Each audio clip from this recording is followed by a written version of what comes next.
गुरुदेव और माँ गायत्री के चरणों में कोटि कोटि नमन करते हुए, गुरुदेव को साक्षी मानते हुए आज हम राम सिंह राठौर उत्तराखंड से अपने अनुभव बताते हैं। तो आज हम जानेंगे साधकों के अनुभव। राम सिंह राठौर जी लिखते हैं, ये मई 1970 की बात है। मैं अपने छोटे भाई महावीर सिंह के साथ 4 दिन के शिविर में मथुरा गया हुआ था। उस दौरान गुरुदेव ने मुझसे कहा था कि तेरी कोई पीड़ा हो तो मुझे बतला। मैंने कहा, गुरुदेव मेरा एक छोटा भाई है, उसके हाथ पैर में जान नहीं है, हिलते डुलते भी नहीं है। पूज्यवर ने कहा, बेटा वह उसके पिछले जन्म का प्रारब्ध है जिसका परिणाम वो भुगत रहा है। मैंने कहा, गुरुदेव अगर वह अच्छा नहीं हो सकता तो ऐसी कृपा करें कि वह मर जाए, हम लोगों से उसका कष्ट देखा नहीं जाता। गुरुदेव बोले, मैं तो ब्राह्मण हूँ, किसी को मार कैसे सकता हूँ। फिर कुछ सोचते हुए धीरे से बोले, जब मनुष्य किसी को जिंदा नहीं कर सकता तो मारने का अधिकार उसे कैसे मिल सकता है। मैंने कहा, कम से कम चलने फिरने लग जाए। गुरुदेव कुछ देर मौन हो गए। उसके पश्चात बोले, बेटा गायत्री माता से कहूँगा, वह ठीक हो जाएगा। भस्म ले जा, भस्मी से उसकी मालिश करना और मेरा काम करना। आगे वो लिखते हैं, मैंने भस्मी ले जाकर अपनी माँ को दी और बताया कि गुरुदेव की कृपा से भैया ठीक हो जाएगा। इस बात पर ज़्यादा विश्वास किसी को नहीं हुआ। मेरे पिताजी को तो बिल्कुल विश्वास नहीं था। उन्होंने कहा, अगर ये लड़का ठीक हो जाएगा तो हम गुरुजी की शक्ति को मानेंगे।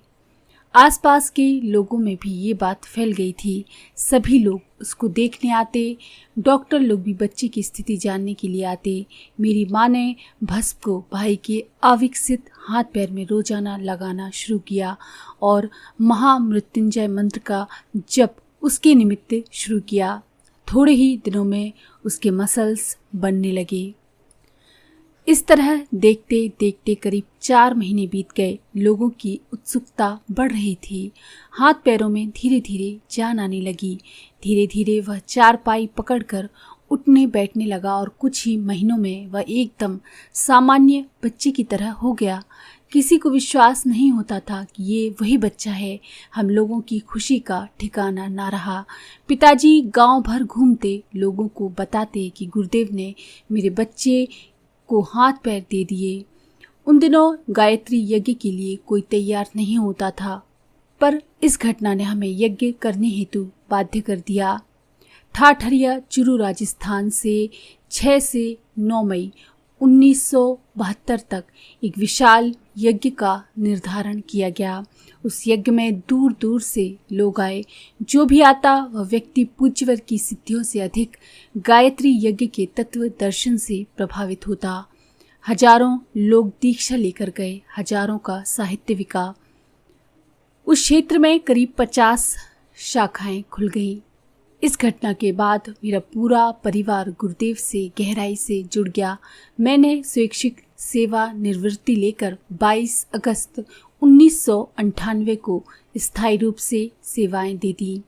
तब से उनके चरणों में रहकर उन्हीं का कार्य कर रहा हूँ।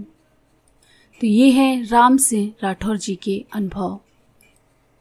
इसी तरह का अपना अनुभव जामनगर गुजरात से विठल भाई लिखते हैं, कैसे उनकी 90 वर्ष की माँ 8 फीट गहरे गड्ढे में गिरी और उन्हें कुछ भी नहीं हुआ। अमरेली जिले के बगसराय मोटा मानदोड़ा गांव के प्रज्ञापीठ में मैं अपनी माँ के साथ 6 वर्षों तक रहा। उस इलाके में पानी की बहुत दिक्कत थी। तब पूरे गांव में एक ही नल था जो सुबह शाम को 2 घंटे तक ही खुलता था। मेरे कमरे से नल तक पहुंचने के लिए जो रास्ता जाता था, उसी रास्ते पर एक मकान बन रहा था जिसकी नींव के लिए 8 फीट गहरा गड्ढा खुदा हुआ था। कच्चे रास्ते के बीचों बीच खोदे गए इस गड्ढे पर लोगों के आने जाने के लिए लकड़ी का पटरा डाल दिया गया था। वैसे तो मैं हर रोज सुबह सुबह ही नल पर जाकर पीने का पानी भरकर लाया करता था, पर उस दिन मुझे पुंसवन संस्कार करने के लिए अमरेली जाना था। इसी कारण पानी नहीं भर सका। मेरी माँ 90 साल की थी, इसलिए मैंने उन्हें पानी भरने से मना कर दिया और कहा कि शाम को आकर पानी भर लूँगा।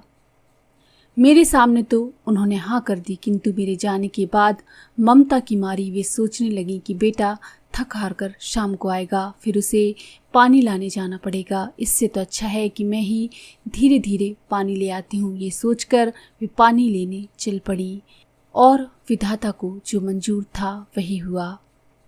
जब वे लकड़ी के पटरे पर पैर रखकर नींव के गड्ढे के ऊपर से गुजर रही थीं, लकड़ी डगमग हुई, पैर फिसला और वे सीधे 8 फीट गहरे गड्ढे में जा गिरी।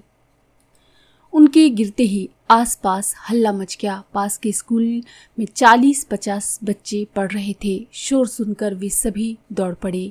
गड्ढे के अंदर टेबल डालकर उन बच्चों ने मिलकर उन्हें निकाला और कमरे पर पहुंचा दिया और उनके शरीर में लगी हुई चोट पर हल्दी लगा दी। शाम को मैं वापस लौटा तो बस से उतरते ही लोगों ने मुझे बताना शुरू किया कि सुबह पानी भरते हुए आपकी माँ गड्ढे में गिर पड़ी और उन्हें काफ़ी चोट आई है। इतना सुनते ही मैं तेजी से घर की ओर चल पड़ा। मेरा मन माँ पर झल्ला उठा। जब मैं पानी लाने के लिए मना कर चुका था तो उन्हें जाने की क्या ज़रूरत थी। मुझे पहले ही शक था कि पानी लाने जाएंगी तो गड्ढे में गिरेंगी जरूर। आखिर हुआ भी वही। अब अगर इस बुढ़ापे में कोई हड्डी टूट गई होगी तो क्या होगा।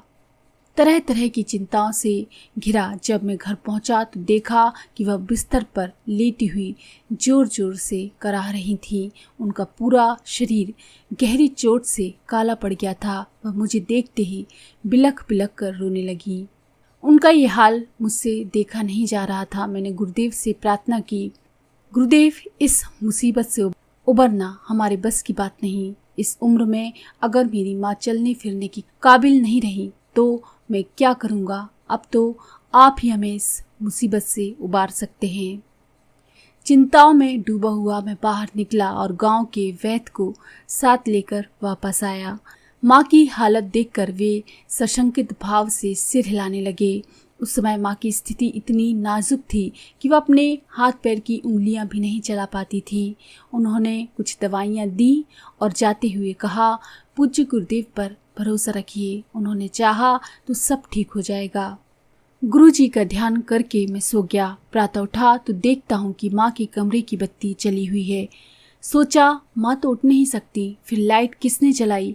जिज्ञासावश माँ के कमरे में गया तो देखा कि माँ का बिस्तर खाली है। मैं चक्कर में पड़ गया। वो तो हाथ पैर भी नहीं हिला सकती थी, फिर आखिर गई तो गई कहाँ। मैं तेजी से पलटकर कमरे से बाहर निकला तो देखा कि माँ स्नान करके वापस आ रही थी। मेरे आश्चर्य का ठिकाना नहीं रहा। रात भर में ऐसा क्या जादू हो गया कि माँ आराम से चलने फिरने लगी। मुझे आश्चर्यचकित देखकर माँ ने मुस्कुराते हुए कहा, बेटा, रात को गुरुदेव आए थे। वे बोले, उठ खड़ी हो जा, तुझे कुछ भी नहीं हुआ है। उनकी बातों में न जाने कैसा जादू था कि एक ही झटके में उठकर मैं खड़ी हो गई। जैसे ही मैंने उनके चरण छूने के लिए आगे बढ़ी, वे अचानक गायब हो गए। उनकी कृपा से अब मैं बिल्कुल ठीक हूँ। गुरु सत्ता की इस अनुकंपा को याद करके आज भी मेरी आंखें भर आती हैं। किस तरह गुरुदेव अपने शिष्यों पर अपनी कृपा को बरसाते हैं। आपने ये देखा। तो अगर आपको ये जानकारी पसंद आई तो प्लीज़ लाइक करें, शेयर करें, सब्सक्राइब करें और बेल के बटन पर क्लिक करके ऑल पर क्लिक करना